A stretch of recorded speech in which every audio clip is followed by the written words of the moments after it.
आज एक ट्वीट किया है और 4:01 पर उन्होंने ट्वीट किया, यानी वो इस वक्त भी जाग रहे थे। आप सोचिए वो अरशद शरीफ के बारे में इस वक्त सोच रहे थे, क्योंकि बरसी आ गई, 1 साल हो गए और सब लोग अरशद शरीफ को याद करें जो उनसे प्यार करने वाले थे, बहुत क्लोज थे। अरशद शरीफ बहुत क्लोज थे मुराद सईद के। तो मैं चाहती हूँ कि मैं अरशद शरीफ को मुराद सईद का ये ट्वीट पढ़ के सुनाऊँ। तो मुराद सईद लिखते हैं कि क्या हाल है अरशद भाई, 1 साल हो गया, ये सवाल पूछे, कान तरस गए आपका अल्हम्दुलिल्लाह सुनने को। कभी कभी सोचता हूँ कितनी हिम्मत जमा करके बोलते होंगे ये लफ्ज़ आप। आपके हाल तो अच्छे ही हो गए अरशद भाई। सुना है आज दिन तक कब्र पे फूल सूखे नहीं हैं, देख भी रहे आप। जब दुनिया वालों ने मरकज आबाद रखा है तो खालिक ने कितना शाद रखा होगा। 1 साल पहले तक सोचा ही नहीं था किसी दिन आपकी कब्र का तज़किरा भी करना पड़ेगा, लेकिन ये देखें 1 साल में क्या क्या सह गए हम। सह तो गए अरशद भाई, लेकिन कुछ पहले सा नहीं रहा। आप चले गए तो लगा हाथ खाली हो गए। कितने दिन तो जिंदगी की समझ नहीं आई।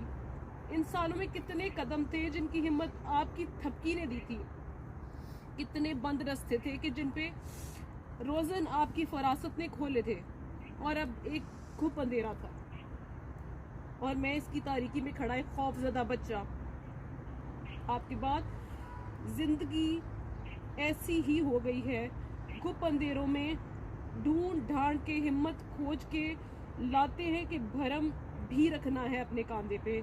रखे उस हाथ का जो अपने सीने पे रखे, आप इस मिट्टी की अजमत की कसम खाते थे। आपके बाद तो आपकी धरती भी रुल गई अरशद भाई। वो एक शख्स जिसके बाद हमने उम्मीद बांधी वो लड़ा है, और क्या खूब लड़ा है, क्या खूब लड़ा है। हमारे यकीन का मान रख लिया है। 76 साल बाद किसी ने इस कौम के यकीन का मान रख लिया अरशद भाई। मगर जिन जिन चेहरों से नकाब उतरे हैं और जो जो शक्लें आश्कार हुई हैं, सोचता हूँ आप होते तो बहुत सी खामोशियाँ थी जिंदगी में जो आपके साथ खड़े होकर बोलती थी। आपके बाद बहुत से दिन गुजारने पड़े इन खामोशियों के पहलू में। आपने सब अकेले छीन लिया। इस दिन मुझे रह रहकर आपका ख्याल आता रहा। इतने अरसे में बस वही एक दिन था जो आपसे बात किए बगैर गुजर गया था। रोज सोचता हूँ बात हुई होती तो क्या कहते आप, कुछ तो कह जाते। रोज सोचता हूँ कि काश आपसे जिद की होती। कितना कहा था सबने वक्त से कोई तो वीजा लगवा ले, किसी और जगह होते तो शायद ये सब ना होता। बाकी सब भी तो है, दरबदर सही निस्बतन महफूज तो है। रोज सोचता हूँ मिन्नत कर लेता, इतना मान तो रख ही लेते मेरा। रोज सोचता हूँ काश आपको अपनी आवाज अपनी जिंदगी से ज्यादा ना प्यारी होती तो शायद आप ठहर भी जाते। काश मैं ही अड़ जाता, जो होता साथ होता देखी जाती। फिर सोचता हूँ मैं सोचता क्यों हूँ। आपकी कब्र पर एक माँ अपने बच्चे लेकर गई थी, उन्हें कब्रिस्तान की सब कब्रें दिखाई, फिर आपकी कब्र दिखाई, रोशन मुअत्तर। एक जमाने को जिंदगी गुजारने की गुर सिखाता है अरशद भाई। आपको देखकर माएँ बच्चों को मरना सिखाती है।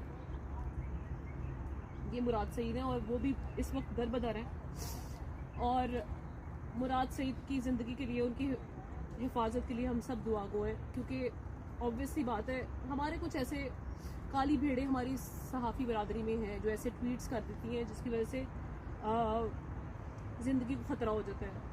लोग आपकी जान के दुश्मन बन जाते हैं क्योंकि आप सच और हक बोलते हैं। और मुराद सईद इस वक्त बेचारा खुद दरबदर है अरशद भाई आपके लिए और इस कॉज के लिए, क्योंकि आपके कत्ल का इल्ज़ाम उन पे लगाया जा रहा है। कहा जा रहा है कि मुराद सईद के पास लैपटॉप और पता नहीं क्या क्या चीज़ें हैं। अल्लाह इनको बेनकाब करे।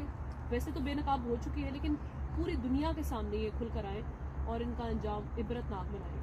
इनकी औलादें भी ऐसा अंजाम देखेंगी और इनके सामने भी इनकी औलादें ऐसी जाएं जैसे आपकी माँ ने चीज़ों को सहा होगा, जैसे इस वक्त मुराद सईद की फैमिली सफ़र कर रही है।